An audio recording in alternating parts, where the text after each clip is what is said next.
What's up, everyone? Thank you so much for tuning in to another episode of PZ Does It. I'm your host, Zach, and I'm joined by my friend today, Jon, who I've always called Jon Daniels growing up. I don't know if that was just kind of like a neutral thing, or I think when I was introduced to you, it was Jon Daniels.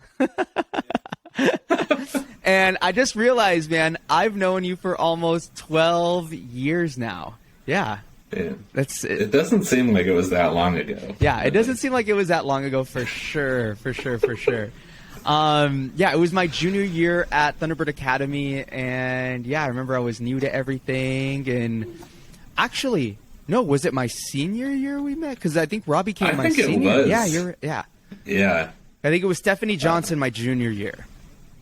Yeah. And then so Robbie would have been that next year, and I came with him. And it was so cool. Yeah, I remember you would hang around. It was super awesome. Good squad. Good times. Fun times. I remember Robbie goes down in history as having the craziest Vespers because he just would always have these food spreads, like these like crazy gourmet food spreads of like cheese, crackers, hummus, everything. And when you're a hungry high school student, you know, it makes a difference, man. Yeah, he knew where that was at, I guess. Yeah.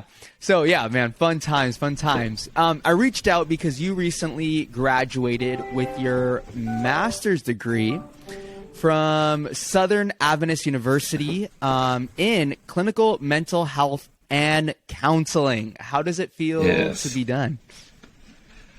Kind of a mix of emotions, you know, definitely some relief. Also, you know, immediately you start thinking about, okay, now I have to get a job. I got to, you know, start doing all these things. So right. It's just on to the next thing. Yeah. Kind of a crazy time. So.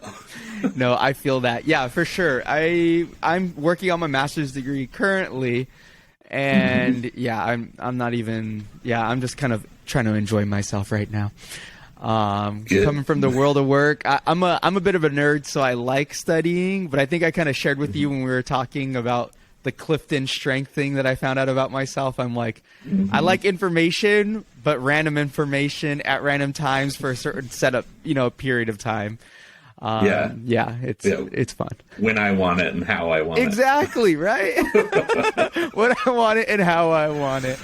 Oh, man, that's so funny. Now, recently, you know, Alicia and I were hanging out, and we saw your Facebook post. That was super inspiring. I'm going to go ahead and just kind of read it as the basis for our conversation today. And this is what you posted on Facebook, and it had like 12,000 comments, 1 million likes. I'm just kidding. Like something. It felt like that. It did. It tons and tons. And here's what you wrote, and it really moved me. This is regarding your recent accomplishment. It says, I haven't posted anything about graduation because I've been trying to find a way to express what it has felt like to succeed in the place where I experienced my greatest failures. My academic profile still says, quote, early alert dismissal from fall 2011 when Southern kicked me out. That semester had a GPA of 0.8. I left thinking that college was not something that I could do. I felt stupid. I felt like a failure. I felt like that way for years. Even after graduating with my bachelor's degree from a different college, I told myself, well, these classes were probably easier. You still haven't succeeded at Southern. Tears filled my eyes as I stood to walk across a stage to receive my master's degree in clinical mental health and counseling.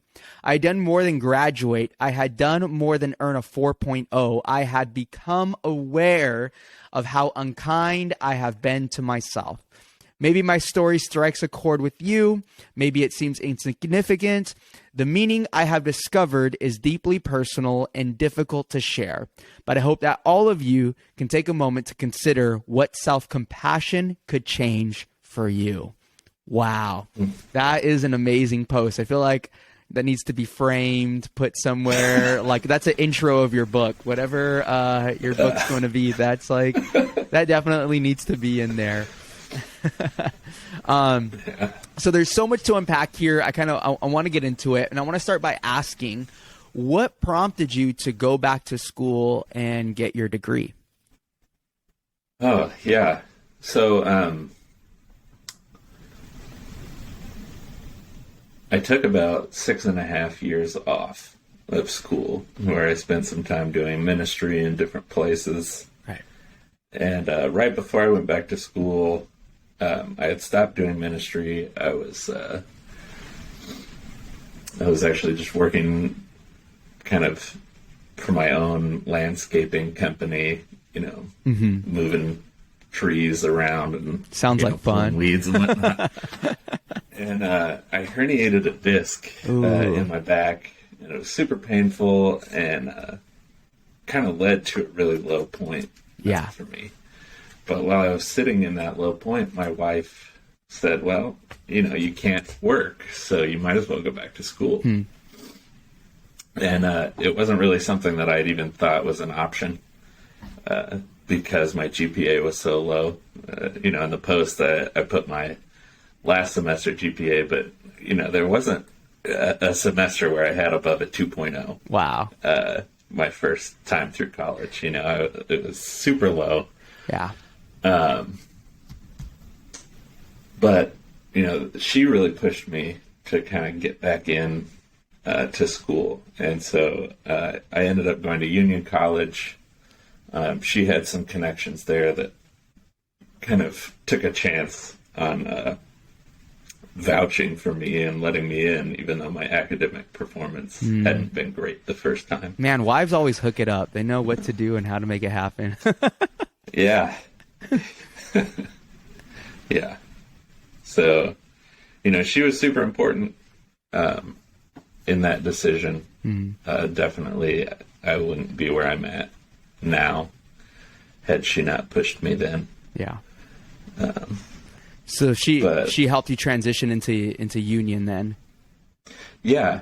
So, and while I was there, I only transferred in like 40 credits from my time at Southern. And I said, look, I want to try and graduate in 2 years, even though that's going to be tough. Right. I want to graduate when I'm 30, because, that's a cool goal. I love it. That is. So, so while I was there, they said, you're closest to a degree in English literature, because that's what I had been an English major at Southern. And so my plan at that point was to go back to deaning at academies, which is what I'd been doing before. Yeah. And so I said, okay, I'll get an English degree and I'll get a minor in youth ministry. So that youth ministry minor, luckily they let a lot of the things that I had been doing kind of count for that. I had like 14 years. There you go. Summer camp experience at that point, and I had been doing youth ministry. So they were like, we're going to let you slide on some of these classes and whatnot. But half of my classes were psychology classes, and I had to take a class called Theories and Techniques of Counseling. Okay. And because of the way it was scheduled, I ended up having to take it kind of directive study from the chair of the department, who didn't normally teach the class. It's exciting. It was very kind of her to teach me, and because she was being so kind, I felt rude not doing the reading or the homework. There you go. And so it really motivated me to, I really dug into all the assignments there, because it was just me and her sitting across the desk from each other. So if I didn't do the reading for that week, it would be very apparent very quickly. Yeah. Yeah. So, I did a lot of reading, and at first it was kind of geared towards, okay, how could you use some of these things that you're learning in deaning? How could you go back and kind of put these into action? And not too long after that, she started saying things like, deaning is good, but have you ever thought about being a counselor? And I was like, well, no. First of all, I'd have to get a master's degree, and this lady's name was Dr. Trudy. I said, Dr. Trudy, you don't know, like my academics here look good, but like you don't know the baggage that I'm carrying. You don't know. There's no way I'm getting into grad school. Like, that's just not. And so she said, well, why don't you just look?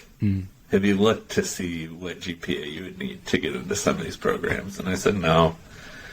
I just assume that I wouldn't have a high enough GPA. Yeah. And so I went home and I did some calculations and, provided that I got A's in the rest of my classes, I would have a high enough GPA to apply. And so I applied for a couple of different master's programs in counseling. That's awesome. I got into everything that I applied to. There you go. Which, that was exciting. And one of the schools was Southern. Woo! Yeah. And so, there was a lot of emotion there. Like, I knew that if I came back, it was going to be more difficult, but also more meaningful to succeed here. And I chose to do it because I wanted to prove that I could succeed here. Yeah. You personalized it. Now it's personal. Oh, yeah. I came in with a big chip on my shoulder. You got something to prove now.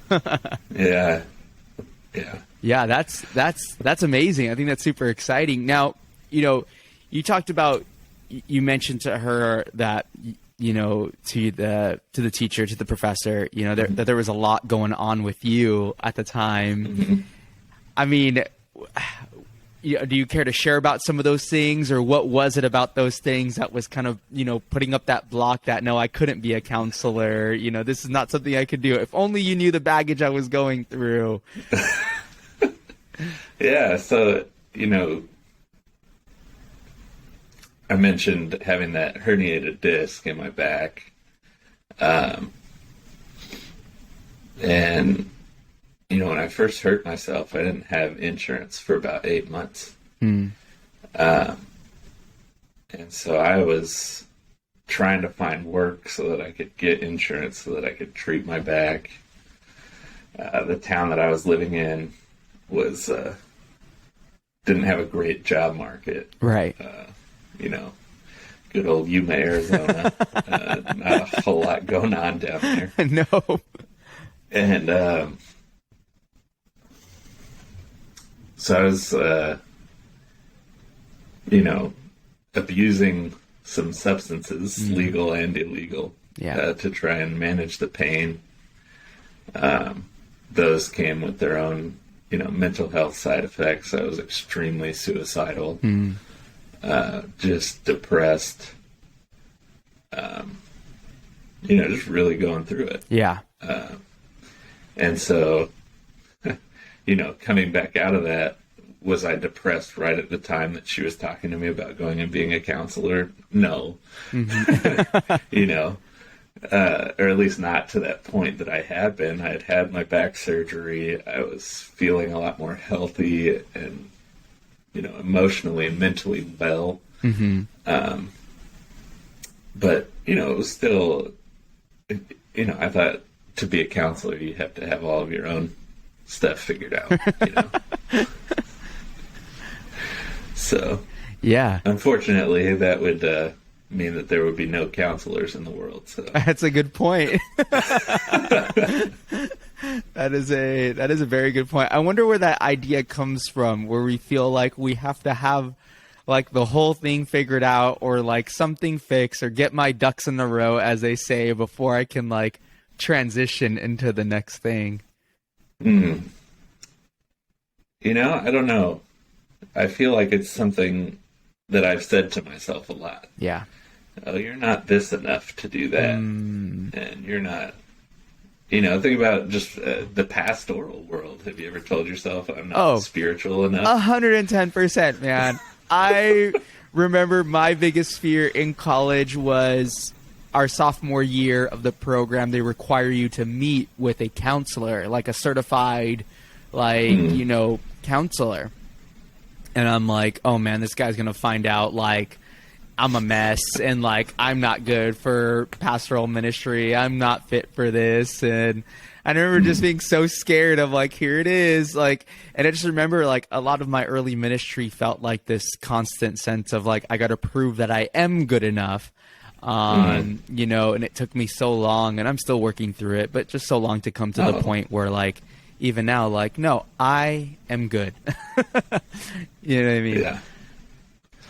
Yeah. I think, some of the people that I've really respected spiritually and in the counseling world, when I came to them, I was like, look, I feel like I'm an imposter. There it is. Sitting here with my clients, and they're going to figure out that I don't know what the heck I'm talking about. That's how I feel. I said, is that ever going to go away? And they said, no, it'll take about 10 years for that to go away. Wow. And I was like, wow. So you went through this too? And they were like, oh yeah, definitely. Wow. And so, and these are people that are highly respected in the field. Yeah. They've got it all together now, or at least it looks that way. Yeah. But they felt the exact same way that I do starting out, and I'm sure that some of your spiritual mentors sat there and felt the exact same way, like, oh my goodness. Yeah. I mean, 100%, even using the Bible, the stories where God calls like Jeremiah or somebody and they're like, yo, woe is me. Or Isaiah, like, I'm undone. Like, I'm a horrible human being. And Jeremiah's like, I'm too young. So there definitely is that sense of inadequacy, I guess, that we all feel when it comes to, pursuing something that we feel like is better than ourselves or that we're not good enough for. Maybe it's a human thing to constantly, feel that way. Yeah, I think it probably is. And, I've started thinking about it this way. If I only took the positions that I was completely qualified for, if I was completely qualified to do everything within that job, I don't think I would want it. Why is that? Why do you say that? Because we need to grow. We need to strive for something bigger. We need to have an opportunity to expand. Yeah. And, I think that that's a healthy thing to do, is to try and step into some shoes that are maybe a little too big for us and run in them until we break them in, I like that. That's a good way of putting it. Yeah, that's a very good way of putting it. It's like we want to stay comfortable, but we're not happy, sometimes being comfortable. And then when we get faced with the opportunity to grow, usually it's the opposite for me. Usually I see that opportunity, I'm like, whoa, this is exciting. And then I step into it, and I'm like, yo, what am I doing? It's like bait. What did I just say yes to? Yeah, what did I just say yes to? It's like bait and switch. Like, get super excited about it, and then I do it. I'm like, what's going on with my life right now? You remember Lake Day at Thunderbird Academy, or Ski Vespers, I think is what we called it back then.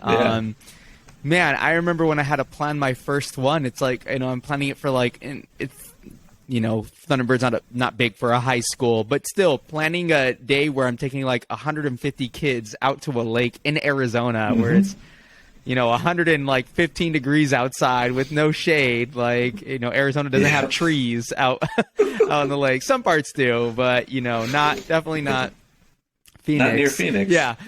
And I remember thinking to myself, like, what am I doing? What have I gotten myself into? And then, I just kind of felt this voice say, like, man, this is what you live for. These are the moments. I'm firing on all cylinders right now. Yeah. Woo. So do you mind sharing some of the challenges that you faced at Southern, your first time around, the first go around? You'd mentioned that, from semester to semester, there was some struggle there. What were some of those struggles? So I came to Southern right out of high school, and my my junior year at Thunderbird, I actually got kicked out of Thunderbird as well. I don't know if you knew that. I did not know that. Yeah, I've been kicked out of almost every Adventist institution that I've been to. There's something there. You know. I feel like there should be a... Yeah. But I had gotten in a car accident my junior year. And it really kind of rocked my faith and definitely, rocked my academic focus. I went from being kind of a straight A student to, barely graduating from Thunderbird by the time I left, because they did let me back in. So I did graduate from Thunderbird. Good old Thunderbird. Yeah. Very forgiving.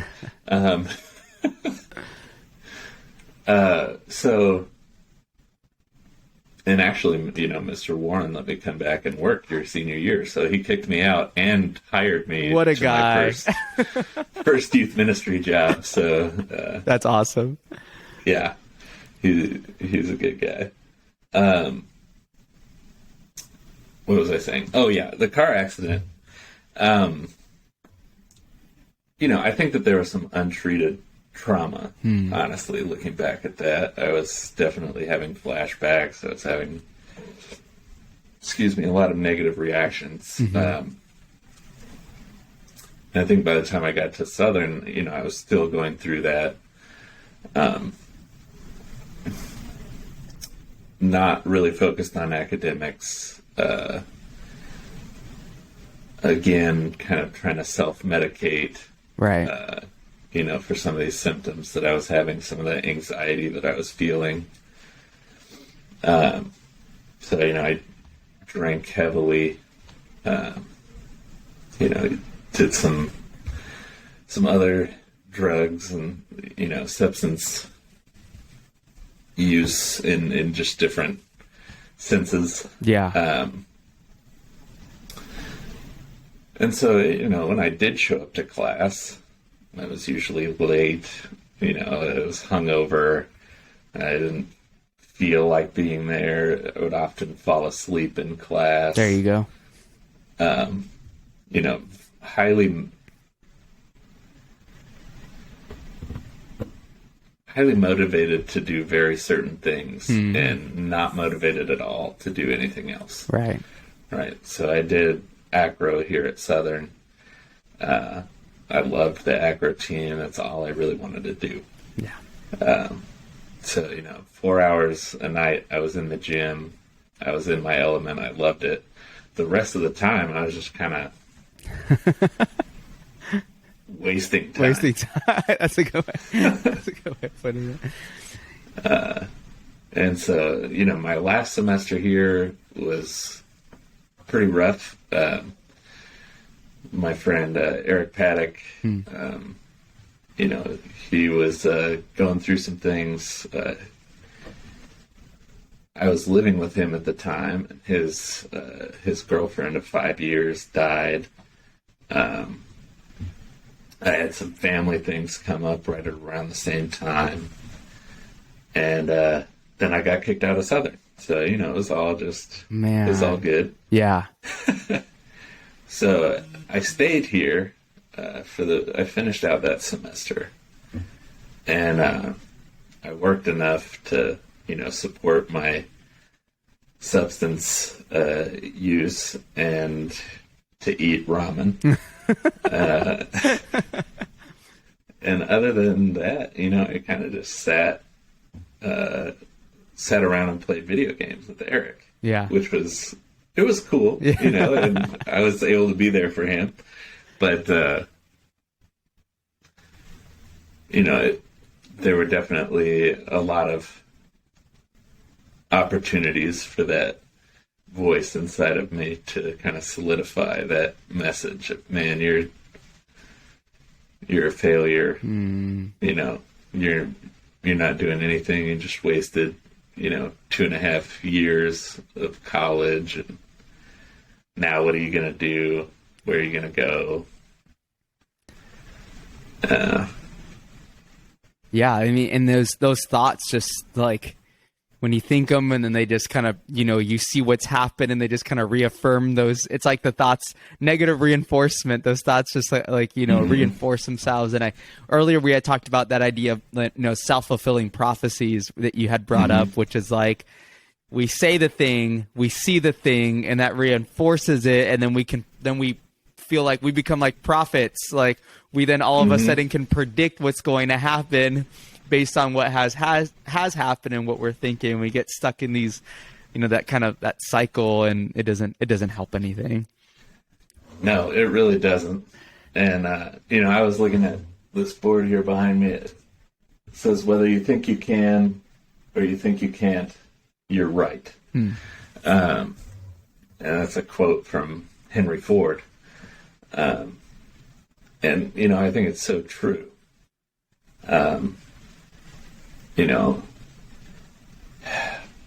I think our fears and our anxieties have a way of stealing focus in our life. That's good.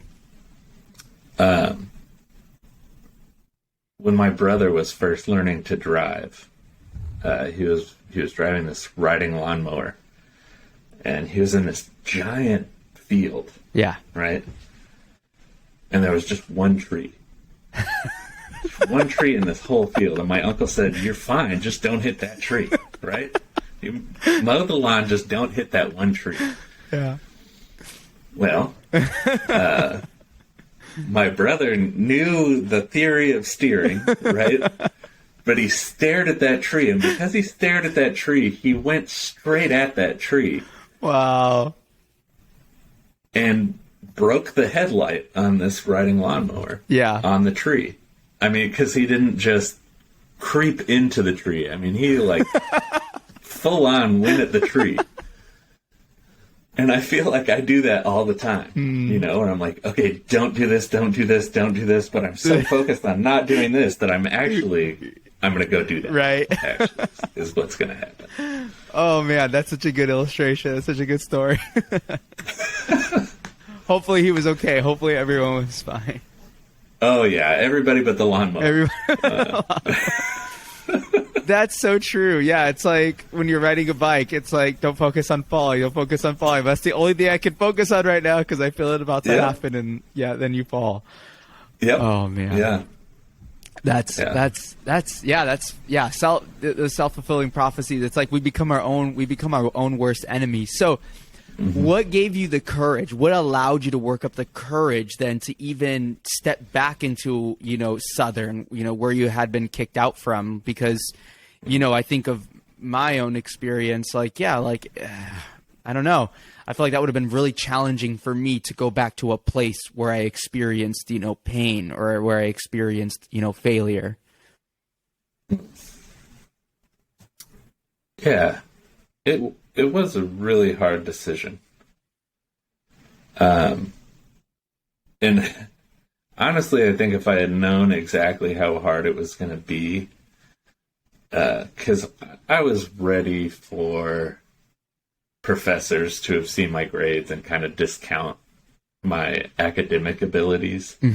I wasn't ready for confronting my past when I got back here, like on my own personal level. Right. I don't know that I would have worked up the courage to do that had I known some of the things that I would have to work through. Wow. When I got here. That's something. Yeah. I was telling you yesterday, that within the first couple of weeks of being back, I was, driving around the area, and I got lost, which I do all the time down here because the roads are crazy. Like there's no straight roads. Not like grid like Arizona, like Phoenix. No. I missed the grid. So I got lost, and, my wife had never lived in the area before. She has much better sense of direction, but she didn't know where we were yet. And I kind of looked over, and I was I was on the street right next to where Daphne was buried. And all of a sudden, I was just like crying. Yeah. just like bawling my eyes out. And I was like, oh my goodness, like I hadn't dealt with that at all. And so all of this just came back up for me. And, driving past the places where I used to stop and get my cigarettes, places where I'd stop and get liquor, the other places where I'd stop and get other things, every time I drove past it, it was almost just, I talked to you about autopilot. Yes. It was almost like I had to consciously be like, no, I'm not going there. We're not falling back into that pattern. Yeah. But there was a lot of just realizing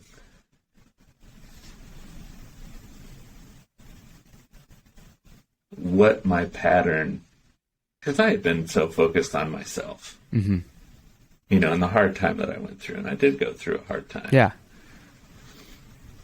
But as I was using those substances, I hurt a lot of people. I made decisions that were just not, they weren't good.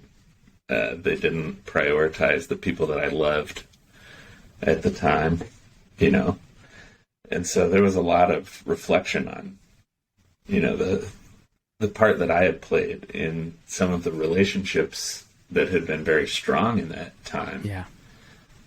I had drifted away from a lot of those people. And, that was something that was kind of a part of my process, was going back and reaching out to some of those people and apologizing, really. That's huge. Yeah. We talked about Robbie Parrish. Yeah. He was here with me during, part of that time. Obviously, he was back at Thunderbird right. a little bit before I was. He was out here a little bit before I was, but yeah, I wasn't great to him. He's a great guy. One of the best guys I know, and, sitting down and really ruminating on some of the things that I had done, and just, I don't know, well, anyway, I won't say what I was. I don't know what your audience is. Oh man, you can share what my language can be. But I was a jerk. Yeah. I'll say it that way. I was a jerk. Oh man, yeah. As you were sharing, I was kind of reminded of the story in the Bible of the demoniac, where he leaves. He comes to a place where he finally come to his senses. He's no longer on autopilot, as you're saying. And the first thing he wants to do when he finally comes to the awareness of how he's hurt himself, how he's, hurt the people around him, because he has a family to go back to. Clearly he states it, or it's there. But, they've clearly, he's hurt. It's almost like he's hurt so many people that they've kind of pushed him out, and he's accepted this self-defeating prophecy about himself. This is, I'm a nerd on this because I had to write a whole 12-page paper on this one for one of my classes. But the whole idea is, if Jewish thought, he's in a graveyard, which according to Judaistic practices, religious practices, that's unclean. There's a pig herding farm there, which is also unclean. And, he's hurting himself physically, suicidal. He's promoting self-harm, which is not an appropriate thing to do. And he's in Gentile territory, which is unclean. So all these things by every, notion. But when he comes to his right mind, the last thing he wants to do is go back to that. And that's exactly where God sends him, is right back into it. And he says, no, because you're going to be a testimony to, just the power of God, but you're going to be a testimony to all those whom you come in contact with. And in one instance, everybody is kind of shooing him away, shooing Jesus away because of the miraculous that happened in this man's life. But later on, in the Gospels, the story goes, when Jesus comes back to that same area, everyone's welcoming him because what they saw with this man's changed life, this demoniac. He gets to go back to those people whom he caused harm to. He gets to go back to those people and see, So it's almost like, I don't know, I think there's a saying like, sometimes God's plan A, his plan B can look just as good as plan A, or, vice versa, become better than it. Just because, there's something powerful, I think, going back to those spaces and having that courage to be able to, go to those places. And like you're saying, had you known how difficult some of that would be, you almost wouldn't have made that decision ahead of time. But I think that's good. I think it's good sometimes that we don't know everything, that we can't tell the future, because that would probably drastically affect our choices in our decisions. So man, that's awesome. As you were sharing, stories kind of brought to my mind. I don't know. I think I may have mentioned this on one of my previous podcasts, but I'm just going to take a moment here to share it because it kind of pulled for me as you were talking. And I kind of shared with you that I think sometimes the world has a way of bringing us back to our greatest pain, bringing us back into those situations. You mentioned trauma earlier, the body, and I've heard this, I've met with psychiatrists and counselors before, and they've talked about the unconscious mind and how, we're not machines. We're not meant to just rub some dirt on it and move on. Like our mind, stores those situations, that trauma. Mm-hmm. So it's not like, oh, I have a new slate, here I go again. You got to overcome some things. Like you got to work through some things. And similar to you, when I had graduated PUC and moved back to Arizona, Thunderbird Academy, I didn't get kicked out of Thunderbird Academy, but I did experience some great failure at Thunderbird Academy, personal, moral, and also just, even academically, I wasn't in a great place. I barely graduated from that place. I barely pulled through. And I remember leaving that school feeling like a complete disappointment to my friends, to, people who, believed in me, and they didn't change their opinions about me, but I really felt like I let people down. And I remember when I was done with Thunderbird, it was just more of that situation where it's like, I don't want to come back here. I don't want to come back to this place. And within my first month of being back home from PUC, back in Arizona, I got invited to speak at Thunderbird Academy. And I remember as I was driving to the school, like you just described it, I didn't even think about it. Nothing even crossed my mind. All of a sudden, tears start kind of rolling down my cheek and I'm crying. And I'm like, why am I crying? Like, what is going on with me? Like, why am I crying? Like right now, like I didn't understand it. And just all these thoughts flash into my head, those self-fulfilling prophecies. Zach, you're a failure. What I used to tell myself at Thunderbird, Zach, you're never Tiger King. You're never going to recover from this. Zach, you could have done better. Zach, you let people down, all those things. But it was almost like in that moment, I was coming back into that space and I was shown like, no, you've grown so much since then. And look how those things didn't really define you. They didn't, you're still able to get your degree and now you're here. And I remember I spoke and it was such a good experience. And maybe a few months later, I got the call to be the chaplain there, which blew my mind. I didn't think would be, an opportunity that I'd ever get to experience. But like you're saying, I don't know. It just kind of, your story kind of prompted that. And I feel like, I don't know, I can make that connection there that, it's life is very circular. I think sometimes we think of life as steps. We're going to get farther away from our failures, but maybe it's more circular in the sense that we get to revisit them and overcome them. Yeah. Yeah.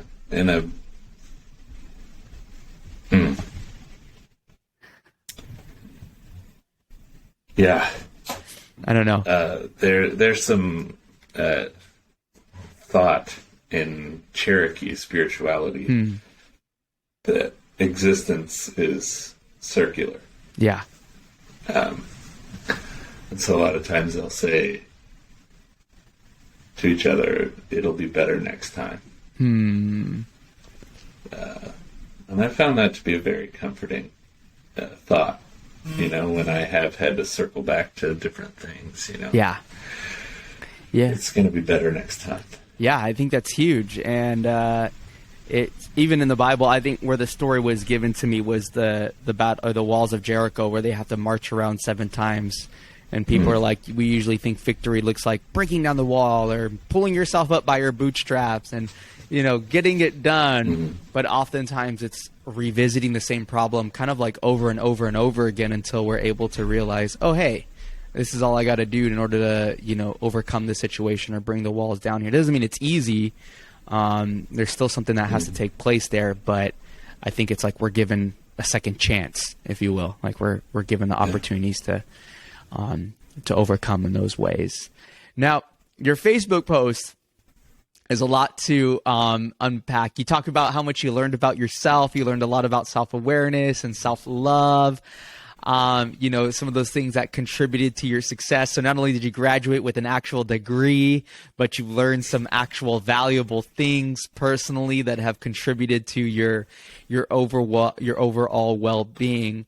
What kind of practices did you learn in that, going to Southern? I know we talked about mindfulness and meditation even, and just what were some of the things that got you through, going back there? We hear about the hero story. Oh man, look at that.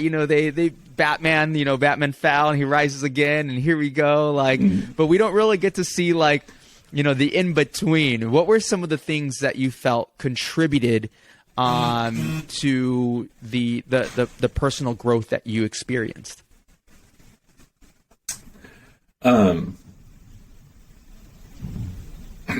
I think, one of the big things, oops, sorry, I just almost fell out of my chair there. One of the big things that kind of got me ready for some of the growth that I was going to do here at Southern started years ago as I was deaning. I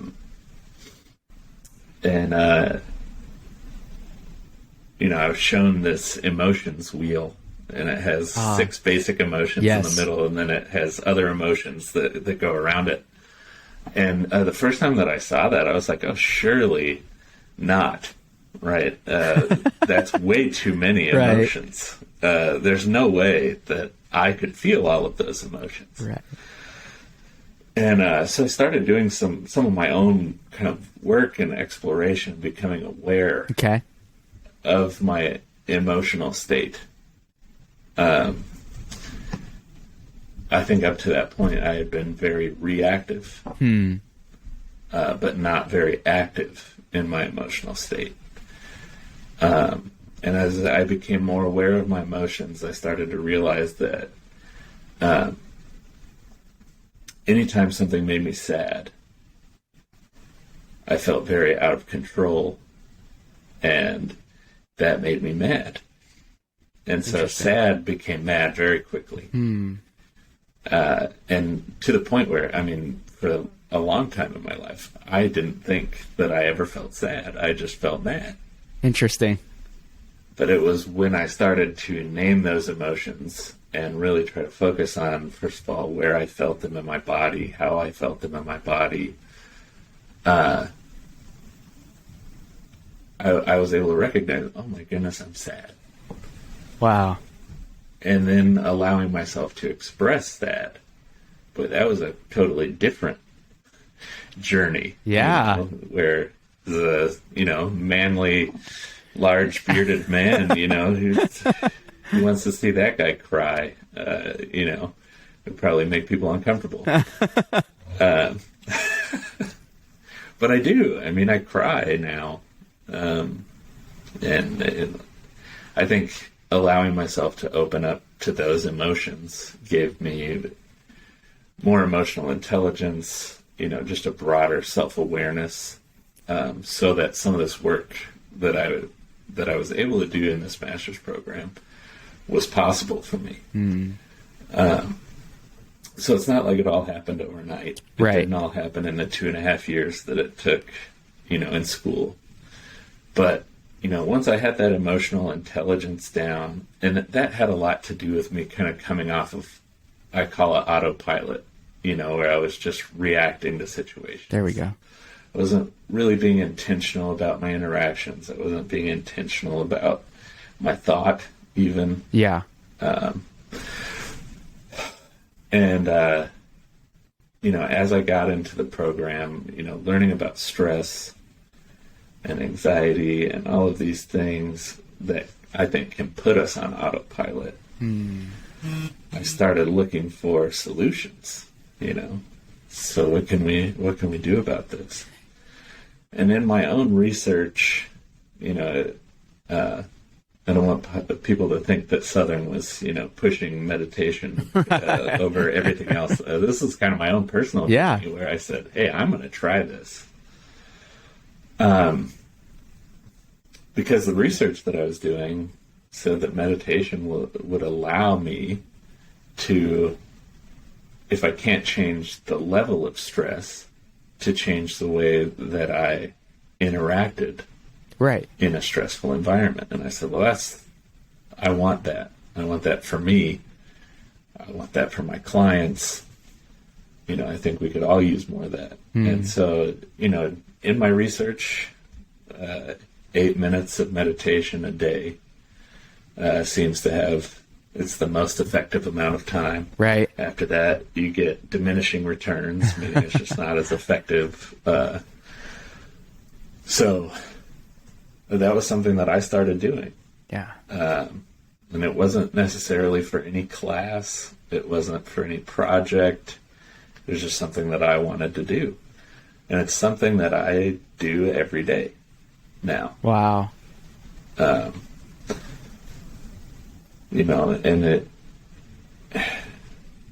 it's something that was very difficult for me at first. Some of the same messages, where I was telling myself, oh my goodness, I'm terrible at meditation. Like, I am the worst meditator ever. Right. And I have ADD. I don't know if you can tell that from our conversation, but not at all. No. Yeah, squirrel.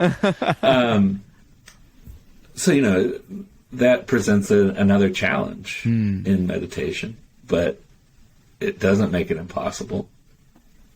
I knew it was going to be hard. And as one of my professors at Southern likes to say, I knew that I could do hard things. Ah, that's awesome. And that was one that I decided to do. And so, I invested a lot of time in kind of figuring out what to do and how to do it. Invested in some, different things to aid me in meditation. But really, what it does, and I'll give you a really terrible explanation of the brain. So let's say that, this is your brain stem. I love this. Okay, so this is what communicates with your body. Let's call this our amygdala and hippocampus. Okay, this is where fight, flight, or freeze response comes from. This is where stress happens. For those of you listening, you're going to have to hop on YouTube and see this illustration. I love this. No, keep going. And let's call this our prefrontal cortex. Okay. Okay.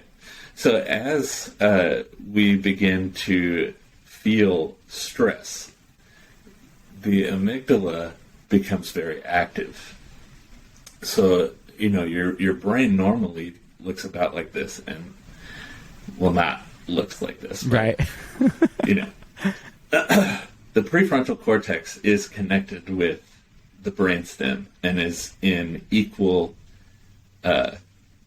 conversation with the amygdala in the messages that are sent down to our body. Right. Okay. When the fight, flight, or freeze response, kicks in, a lot of times what happens is your prefrontal cortex disengages. Okay. You're no longer thinking logical thought. Mm-hmm. Okay. You're reacting. Yeah. Okay. You'll see this a lot of times in high stress situations. Okay. People aren't making their smartest decisions ever. Right. Right. What meditation can do is keep the prefrontal cortex engaged and online so that it continues to be in that conversation, sending messages to your body. All of this has to do with utilizing your vagus nerve, which is a fascinating nerve. I don't think we have time to go into all of that today. I'm down for it. But yeah, the vagus nerve is a wonderful thing, and we can actually send messages from our body back to our brain saying, "No, we're okay." Right? There is no tiger in the room. We're in a safe place. So how you physically respond can send a message to your brain. Yeah. Okay. Yeah. So the messages travel kind of two ways on this vagus nerve. So when the fight, flight, or freeze response is triggered, your brain will, release the kind of the governor on your heart, right? So your heart rate starts ramping up, your breath becomes more shallow, your palms are sweaty, all these physiological responses that we know of stress. But you can, if you can stay grounded and stay logical, actually use your body to send messages back to your brain that is false. We do not need to fight, flight, or freeze right now. Right? I need you to re-engage the prefrontal cortex because I've got some thinking to do. Oh.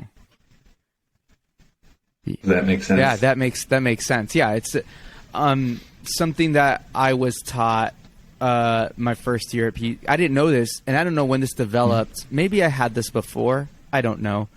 But I got major test anxiety.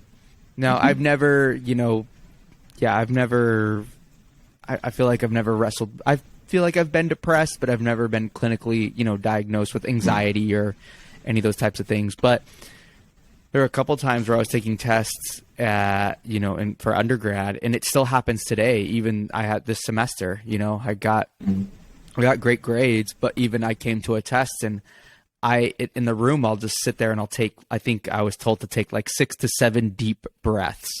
Because breathing is one of the things that you can control. Like, I'm feeling this, I have this test, my emotions are going sporadic. I get this test anxiety, I had this overarching need to perform well. And, whatever it is, it sets me off. And so, what I've done is been taught, sit up straight and just take very, 10 deep controlled breaths. And it is kind of, centering it, allows you to refocus, say, okay, what's going on here? This is just a piece of paper. What's on this piece of paper? All right, Zach, what do we know? All right, let's come at it from this way. So that helped me a lot in undergrad. And I don't know if that's kind of the same thing. But it's more so emphasized. I was told breathing. The guidance counselor at PUC kind of taught us that, like, you can control it by your breathing. Yeah. Breathing has a lot to do with that because it is, one of those physiological responses that we have. And so when you are conscious about changing that, another one is just a quick tip. Yeah. If you yawn, it is very hard to feel. It's not going to fix your stress. Right. But you feel so relaxed after you yawn. So if you're ever feeling just overwhelming stress, if you force yourself to yawn, it brings you down a notch. That's interesting that you say that, because I heard a speaker once say every time they still get nervous when they speak, and before they speak they start yawning all the time, and that happens to me too. Anytime before I go up, I all of a sudden, I don't know if it's because I'm not breathing as much because I'm so nervous, or it could be that, but I do yawn a lot. But that's a good idea. So does it calm you down? Yeah, I'm just like. And I'll try to let myself enjoy the yawn. I'll be like, all right, you can yawn. Just you got this. You enjoy this. But another awesome. guy that I follow that's actually been really helpful is this guy named Wim Hof.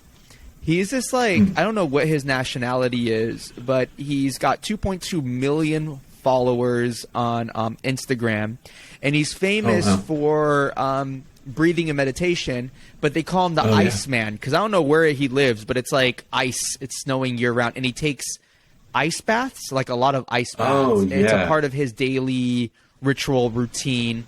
And his story, oh my goodness, like it's so powerful. Like he lost his wife, and he could not recover. I think he lost. I don't know the exact story. I don't know how she passed away. I don't know if it was from self-harm or taking her. I'm not sure what the situation was, but he wanted to commit suicide. He was very suicidal and depressed.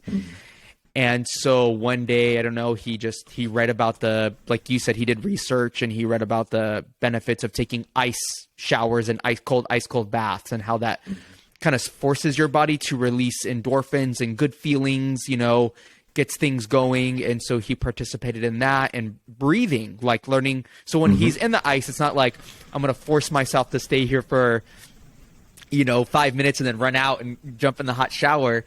He controls his breathing. So he learns to like come to this more meditative state where it's really helped him emotionally. And this guy's gained a following, 2.2 million people through breathing and ice baths. And of course he has a powerful story. So there's something there. Yeah.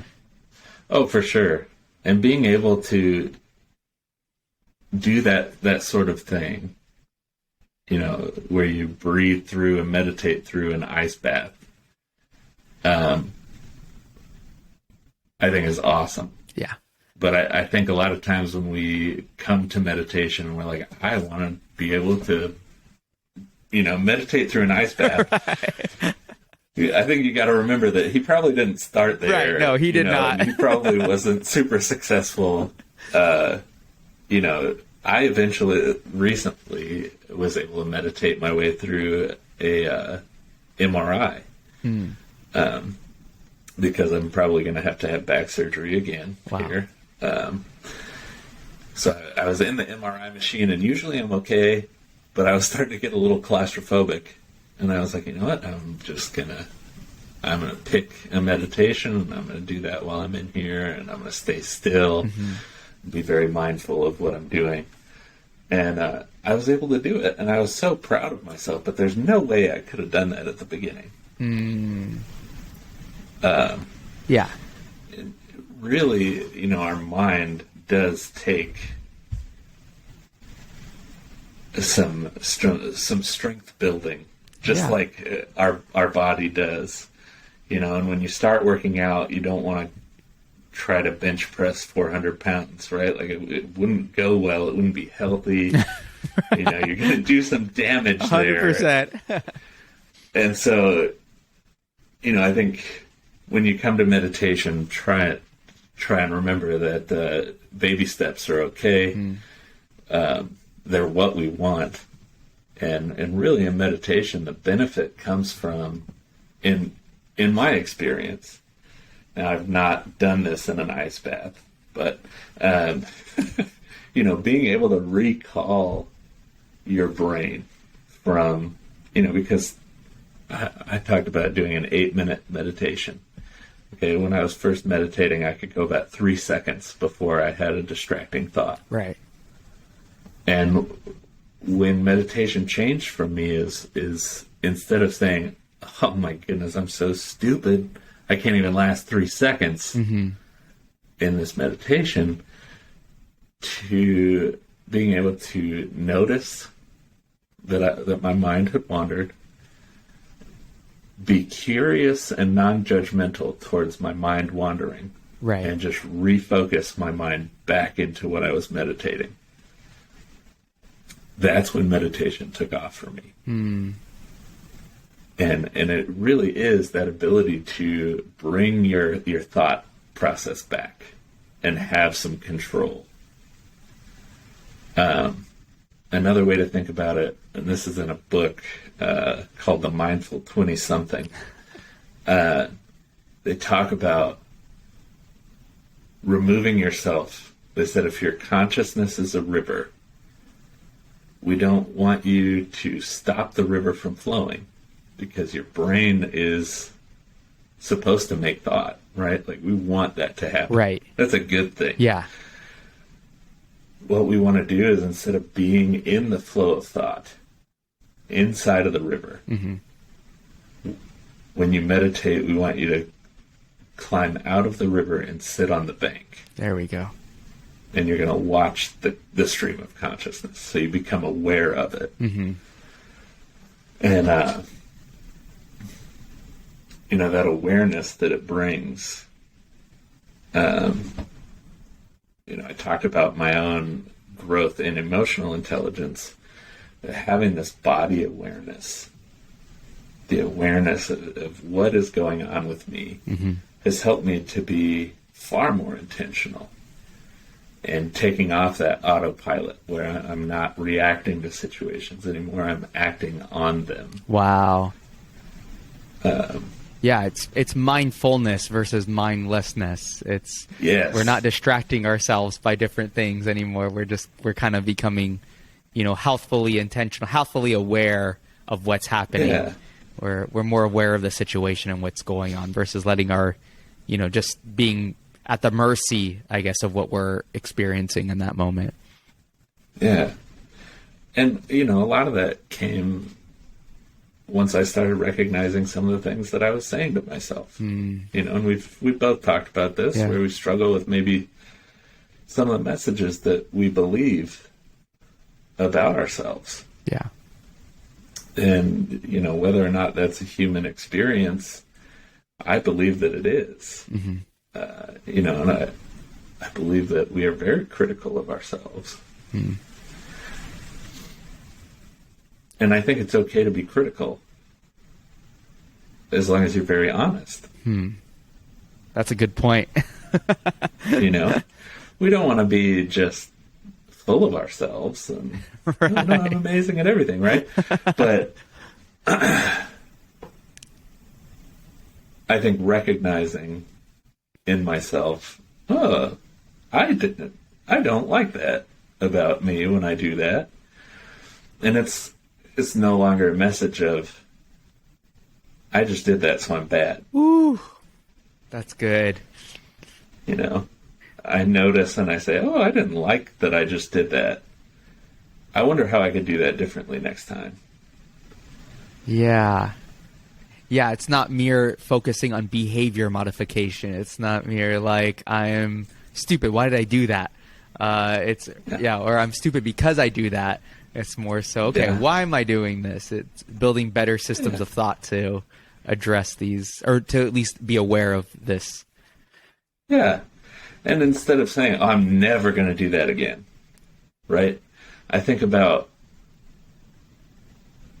was that an appropriate response in a different situation? Was that a disproportionate response that I just made?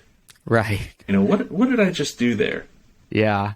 Did I get very emotional about a really small thing and just kind of blow it up? Or, what am I doing?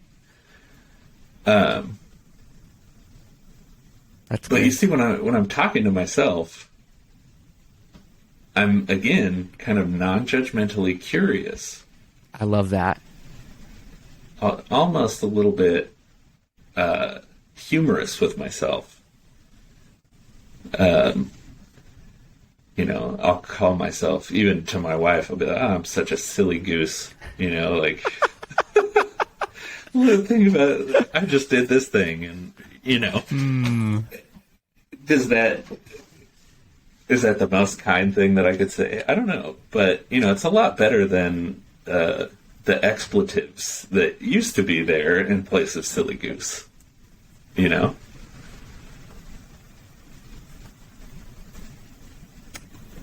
So. Yeah. Anyway, I think that's good. Kind of a part of that self-compassion piece. Yeah, that's huge. I mean, I think a lot of it is too kind of, we talked about a little bit before, like what's modeled for us, when we're little, what we see, we're like sponges. We absorb and begin to, I don't know what the proper term you used for it was, but we become conditioned into a certain way of behaving. And like you said, then when we behave that way, because it's what we see, then we start feeling that thing. So sometimes like you said, I notice that I get angry for the littlest things, and it's like, why do I have to get angry? Like, is that necessary? Like, does this, like you're saying, does this does what just happened demand that response from me, or is that what's appropriate right now? And I feel like you're right. We got to be careful, because one book I read called these things making agreements, and it exists in the spiritual world, in the world of Christianity as well, where we begin to make different agreements of myself. Like I guess in Christianity, it can be seen as like I'm identifying myself by my sin. Like the woman who was caught in adultery. Everyone says she's an adulterer. But, Jesus doesn't identify her or call her an adulteress. He doesn't see her that way. So it's just that unique perspective that even sometimes we begin to identify ourselves by what we do. And we make those agreements with ourselves. This is always the way it's going to be. This is always the way I am, because this is always the way I feel. And and we get stuck in that cycle again. As we close, what would be your advice to people that have that difficulty of breaking out of those, self-defeating, that self-defeating thinking, those self-fulfilling prophecies who tell themselves, I can't do it, or this is just going to be me all my life. It doesn't seem like anything's going to change. It's just the same old, no matter what what would be your advice, I guess, or what advice would you give someone who's, going through that? Find whatever it is that is going to bring you off of autopilot. Whether that's asking yourself the right questions, becoming aware of certain speech patterns that you have. You just brought up, I always do this. I think if you're telling yourself that you always, or you never, or you should, if you use any of those three statements to yourself regularly, becoming very aware of the messages that you're telling yourself.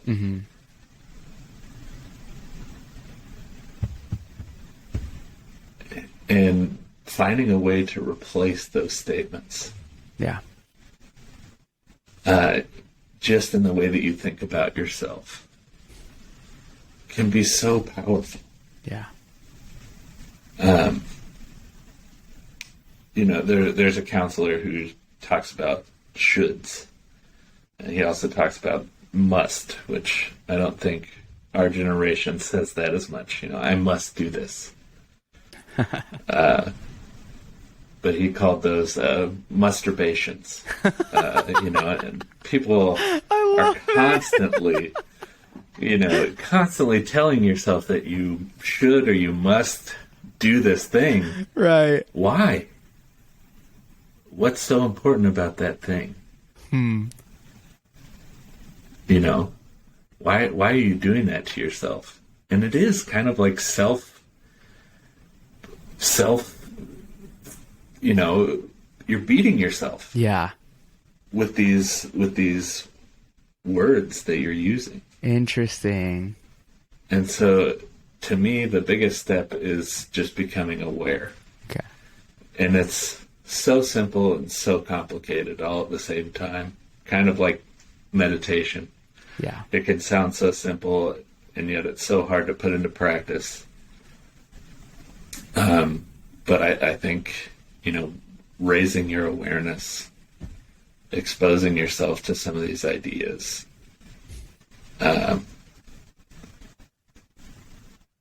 can have such a huge impact on the message that you're telling yourself. I think that's so well put. And one last thing that I wanted to kind of poke at before we leave is, I know you had to encounter stress going back, to school. Like, there's no way to, avoid that. Like, that's going to happen. So many stressors. Did you think of a new way to did I cut out there? Okay. I'll repeat that.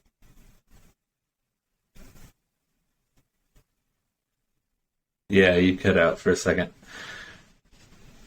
So, okay. At your time at Southern, did you think of new ways to be able to deal with stress? because stress is inevitable. We're going to experience it. And I think I did a presentation this last semester for my youth and young adult ministry. And I did mental health and depression in youth and how that, affects youth ministry. But a common word that's being used even among, junior high students is I'm stressed out, or I'm dealing with anxiety, high anxiety. These words have become the norm, and it seems like there's so much stress, and there's different reasons for that in Gen Z, I think. But what are some ways that you have looked at stress now that have enabled you, to kind of work your way through that in a healthy way? Yeah.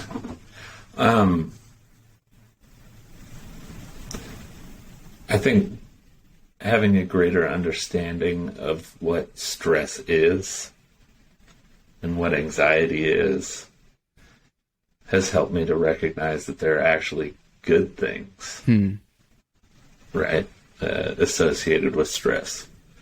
If stress wasn't in my life, I wouldn't have finished a master's with a 4.0, right? Right. Like, that caused some stress. It didn't just happen. Right.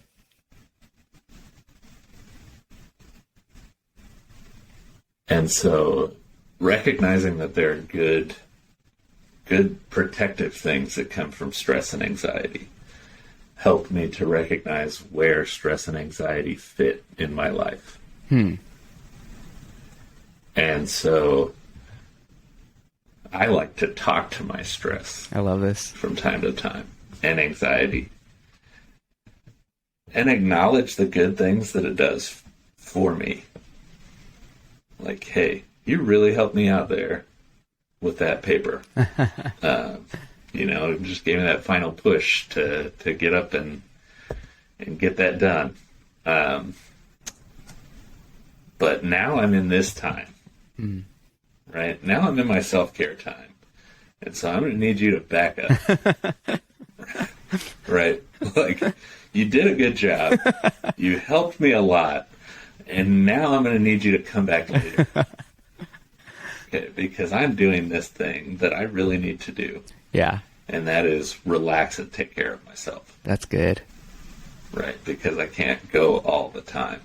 Wow. And I think that that's been super powerful for me, talking to my anxiety and telling it to, to back off until I actually need to be anxious about something. I love that. That's so good. Yeah, I think, and if you're not a verbal person, journal it out, draw a picture of it, whatever it is that you need to do to kind of conceptualize this boundary for yourself.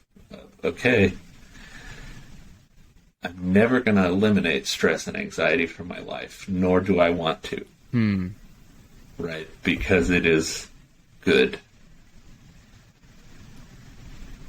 But how do I keep it in a healthy balance? And I think, before coming here, I only thought of stress and anxiety in negative ways. Yeah. But I think kind of having more of that understanding of the positives that are there has really helped me. Man, I'm trying to find it. As you were talking, there was a book that I listened to on Audible. I forget the psychologist's names, but she talks about the very same thing you're describing, the conceptualizing stress.